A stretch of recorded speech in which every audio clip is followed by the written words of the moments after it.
ராஜபக்சக்கள் மீண்டும் ஆட்சிக்கு வந்தால் நாட்டுக்கு சோக அறிவிப்பு வெளியிட நேரிடும் என பீல்ட் மார்ஷல் சரத் பொன்சேகா தெரிவித்துள்ளார்.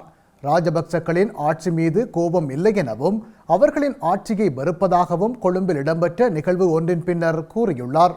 நாட்டில் இடம்பெறும் துப்பாக்கி சூட்டு சம்பவங்களை தேசிய பாதுகாப்பு அச்சுறுத்தல் என்ற கோணத்திலேயே பார்க்க முடியாது. பொதுமக்கள் பாதுகாப்பு அமைச்சும் தனியாக இயங்குகிறது. பாதாள குழுக்கள் எல்லாம் அந்த காலத்தில் ஆரம்பிக்கப்பட்டவையாகும். தற்போது செயற்பாட்டில் இருக்கின்றன. இருந்தபோதும் பாதாள குழுக்களின் செயற்பாடுகளை ஒழிப்பதற்காக அரசாங்கம் அக்கறையுடன் செயற்படுகிறது என்பதை நான் பயமின்றி கூறிக்கொள்ள விரும்புகின்றேன்.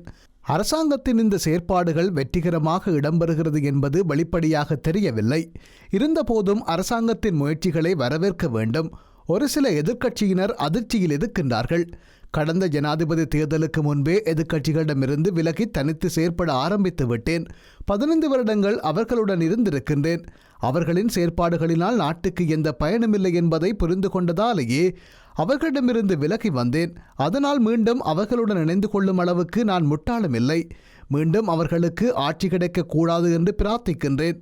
75 வருடங்களுக்கு மேல் இந்த நாட்டை அபிவிருத்தி செய்யவில்லை. பிள்ளைகளுக்கு எதிர்காலத்தை கட்டியெழுப்பக்கூடிய நாட்டை கட்டியெழுப்பவில்லை. மீண்டும் இவர்கள் கூறும் தேவதை கதைகளை நம்பி அதிகாரத்தை வழங்கி அவர்களுக்கே வரப்பிரசாதங்களை வழங்கி ஆட்சியாளர்களாக்கும் அளவுக்கு மக்கள் முட்டாள்கள் ஆவார்கள் என்றால் அந்த மக்களுக்கு எப்போதும் தற்போதுள்ள பிரச்சனைகளுடனே வாழ வேண்டி வரும். நிராகரிக்கப்பட்டவர்களுக்கு மீண்டும் அதிகாரம் கிடைக்க வேண்டும் என்ற எந்தவொரு வேண்டுதலும் இல்லை.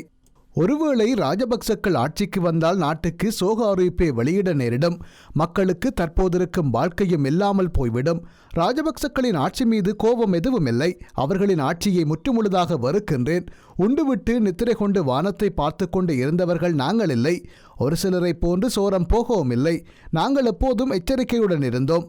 அன்போடு நாட்டுக்காக பணியாற்றினோம். எங்களின் அனுபவத்திற்கு அவர்களின் மீது வெறுப்பு இருக்கிறது.